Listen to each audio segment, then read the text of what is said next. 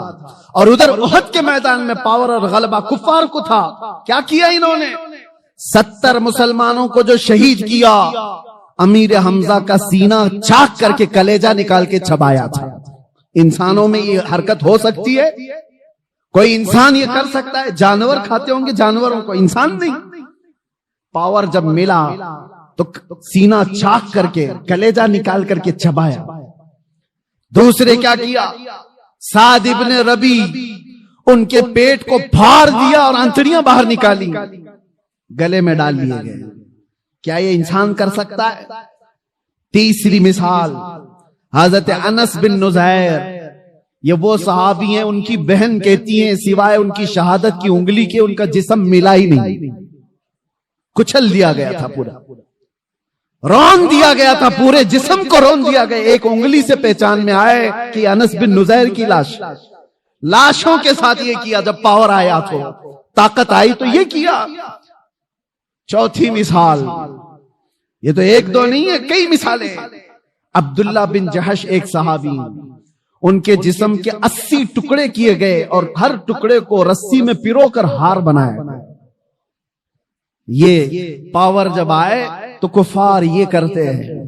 اور رسول اللہ صلی اللہ تعالی علیہ وسلم کے ہاتھ میں جب پاور آیا, اب میں آپ کو بتاؤں, یہ احد کا میدان تھا جہاں جنگلی جانوروں سے زیادہ ظلم کفار و مشرکین نے کیا صحابہ کے ساتھ.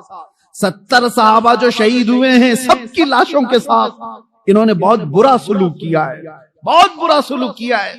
جنگی قانون بھول جاتے ہیں لوگ جب پاور میں آتے ہیں, طاقت میں آتے ہیں. اور یہی پاور جب رسول اللہ کے ہاتھ میں آیا, 10,000 کا لشکر لے کر میرے آقا 20 رمضان کو مکہ میں داخل ہو رہے ہیں. اس وقت جنگ کرنے جیسی نوبت بھی نہیں تھی. کفار مکہ سب بھاگے بھاگے پھر رہے تھے, مقابلہ کرنے کی طاقت نہیں تھی. خاندان بکھرے ہوئے تھے, حضور کے سامنے کھڑے ہونے کی ہمت نہیں تھی, سب چھپ رہے تھے. اور نبی پاک صلی اللہ تعالی علیہ وسلم کے صحابہ شاہانہ انداز میں حرم کعبہ میں داخل ہو رہے تھے. لبیک کی صدائیں گونج رہی تھی, حرم کعبہ کی سرزمین چومی جا رہی تھی, اور اللہ اکبر کی صداؤں سے مکہ گونج رہا تھا. اس وقت جانتے ہو 10,000 کا لشکر جب مکہ میں آیا ہو, ہیبت ایسی تاری تھی سب کے دلوں پر کہ لوگ دیواروں سے چپکے ہوئے کھڑے تھے, کوئی دروازوں کے اندر بند کھڑے تھے. لیکن میرے آقا صلی اللہ علیہ وسلم جب حرم کعبہ میں آئے, اذان دی گئی اور پھر مکہ والوں کو بلایا گیا. کہاں ہیں سارے لوگ؟ حیرت ہوتی ہے آپ کو, تاریخ اٹھا کر کے دیکھو, حیرت ہوگی. جس نے حضور پاک صلی اللہ علیہ وسلم کے مقابل میں ایک دو نہیں کتنی جنگیں لڑی. جنگ بدر میں مقابلے میں ابو سفیان ہے, جنگ احد میں مقابلے میں ابو سفیان ہے, جنگ خندق میں مقابلے میں ابو سفیان ہے. حضور کے مقابلے میں ابو سفیان اتنی جنگیں حضور کے مقابلے میں لڑتے رہے. اور حضور اس دن اعلان کرتے ہیں مکہ کے فتح مکہ کے دن جب پاور ہاتھ میں ہے, میرے آقا فرماتے ہیں جو بھی مکہ میں ادھر ادھر چھپ کر کے بھاگ رہے ہیں ان کو ڈرنے کی ضرورت نہیں. جو میرے دادا عبد المطلب کے گھر میں آ گئے وہ پناہ میں ہے, جو ابو سفیان کے گھر میں آ گئے وہ پناہ میں ہے. دشمن کے گھر میں ابو سفیان کو یہ مقام دے رہے ہیں. حضور فرماتے جو ابو سفیان کے گھر میں آ گئے وہ پناہ میں ہے, جو خانہ کعبہ کے ارد گرد آ گئے وہ پناہ میں ہے, اس سے جنگ نہیں کی جائے گی. اور جو تلوار اٹھایا حضور سے مقابلہ کرنا چاہا وہ قیدی بنا کر کے لائے گئے, پکڑ کر کے لائے گئے. فتح مکہ کا دن, صحابہ تو صحابہ ہیں جو برسوں سے جنگوں کی زندگی دیکھ رہے ہیں حضور کے ساتھ. میرے عزیزوں ان کی قربانیاں کم نہیں ہیں. حضرت ابو ہریرہ سے پوچھو, حدیثیں بتاتی ہیں ایسی ایسی جنگوں میں صحابہ گئے, کہتے ہیں کہ پیروں پر کپڑے باندھنے پڑتے تھے, سارے ناخن اکھڑ گئے تھے. ایسی جنگیں وہ لڑ کر کے آئے بغیر چپل پہنے. میرے آقا صلی اللہ علیہ وسلم سے کبھی انہوں نے یہ سوال نہیں کیا تھا کتنا لمبا آپ لے کر کے جائیں گے. ایک جنگ سے لوٹ رہے ہیں, جبرائیل امین آئے, حضور سے کہا یا رسول اللہ اللہ کا حکم ہے یہیں سے دوسری جنگ میں جانا ہے. صحابہ 1 مہینے کی جنگ کے بعد لوٹ رہے تھے, زخمی تھے, نسیں کٹی ہوئی تھی. حضور نے جبرائیل سے کہا میرے صحابہ سے پوچھ لوں, یہ مدینے سے 5 کلومیٹر ہی باقی تھا گھر, واپس راستہ 5 کلومیٹر کا ہے، 1 مہینے کی جنگ کے بعد واپس آ رہے۔ حضور نے صحابہ سے پوچھا، جبرائیل آئے اللہ کا حکم لے کر، یہاں سے دوسری جنگ میں جانا ہے، تمہارا کیا مشورہ ہے؟ صحابہ میں سے کسی نے ایک نے یہ نہیں کہا مرہم پٹی کر لیں، بیوی بچوں سے بات کر لیں، گھر کے حال چال دیکھ کر کے آئیں، نہیں، سارے صحابہ ایک زبان ہو کر کہتے ہیں یا رسول اللہ دیر کس بات کی، دیر کس بات کی، چلے یہی سے چلتے ہیں۔ یہ وہ صحابہ ہیں، یہ وہ صحابہ ہیں جنگوں نے ان کو چور چور کیا تھا، تو فتح مکہ کے دن لازمی بات ہے میرے عزیزو، پاور ہاتھ میں تھا، غلبہ ہاتھ میں تھا، طاقت ہاتھ میں تھی، جتنے آج تک لڑتے تھے وہ سب قیدی بن کر کے ہاتھ سامنے کھڑے تھے۔ تو کسی صحابی نے اعلان کر دیا الیوم یوم الملحمہ، آج تو چھیتڑے اڑانے کا دن ہے، آج کے تو گوشت کے ٹکڑے اڑائے جائیں گے۔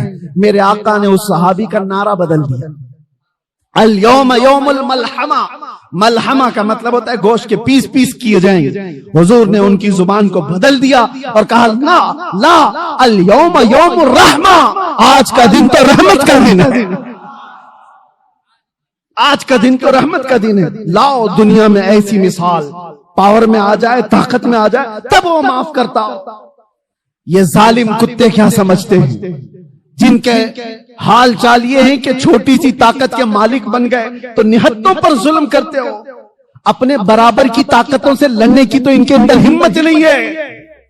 یہ لڑنا چاہیں تو لڑے نا، جو آج پاورفل طاقتیں ہیں یہ آپس میں کیوں نہیں لڑتے؟ اسرائیل کو لڑنا ہے تو چائنا سے جا کے لڑ لے، کوریا سے لڑ لے جو بیٹھا ہوا ہے، جن کے پاس پاور ہے ان سے کیوں نہیں لڑتے؟ ان کو پتا ہے ہیکڑی نکل جائے گی، لڑنا ہے تو ان غریب نہتوں سے جن کے پاس سبزی کاٹنے کی چاقو بھی نہیں، جن کے پاس بیمار ہو جائے تو دوائی کی گولی بھی نہیں، ان سے لڑنا ہے۔ اس کو طاقت نہیں کہتے، اس کو دنیا کی سب سے بڑی بزدلی کہتے ہیں، سب سے بڑی بزدلی۔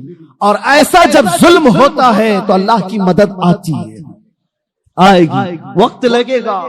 ایک مثال میں نے خالی آپ کو دی، جب میرے آقا صلی اللہ علیہ وسلم کے ہاتھ میں پاور آیا فتح مکہ کے دن، حضور نے سب کو معاف کیا، کہا کہ اذهبوا انتم الطلقاء، جاؤ آج سب کے سب تم آزاد، آج سب کے سب تم آزاد۔ ایک بات بتاتا ہوں، صفوان بن امیہ ایک ایسا شخص ہے مکہ کا، اس نے حضور کے قتل کا منصوبہ بنایا تھا، اور وہ بھی حتیم کعبہ میں بیٹھ کر، بہت پیسے والا تھا، طاقت والا تھا۔ کیوں بنایا تھا؟ اس لیے کہ اس کے باپ کو جنگ بدر میں مار دیا گیا، صفوان کے باپ کو مار دیا گیا، تو حتیم کعبہ میں بیٹھ کر کے سوچا کسی کرائے کے قاتل کو لے لو، تو کرائے کا قاتل کون ملا؟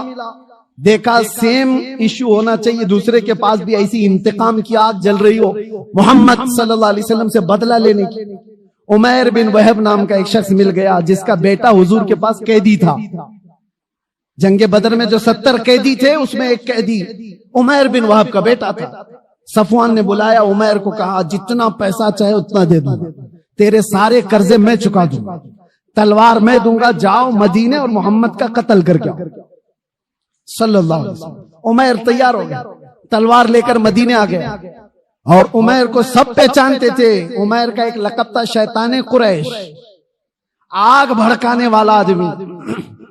حضرت عمر کی نظر پڑ گئی، مسجد نبوی کے باہر ہی کھڑے تھے، اور حضرت عمر نے جو لفظ کہا، لوگ مجھے تانا مارتے ہیں کہ بار بار آپ یہ جملہ کیوں کہتے ہیں، سنو عمر ابن خطاب کا جملہ حدیث میں ہے، آپ نے جیسی عمیر بن وہب کو دیکھا تو کیا کہا، خذو ھذا الکلب، پکڑ لو اس کتے کو۔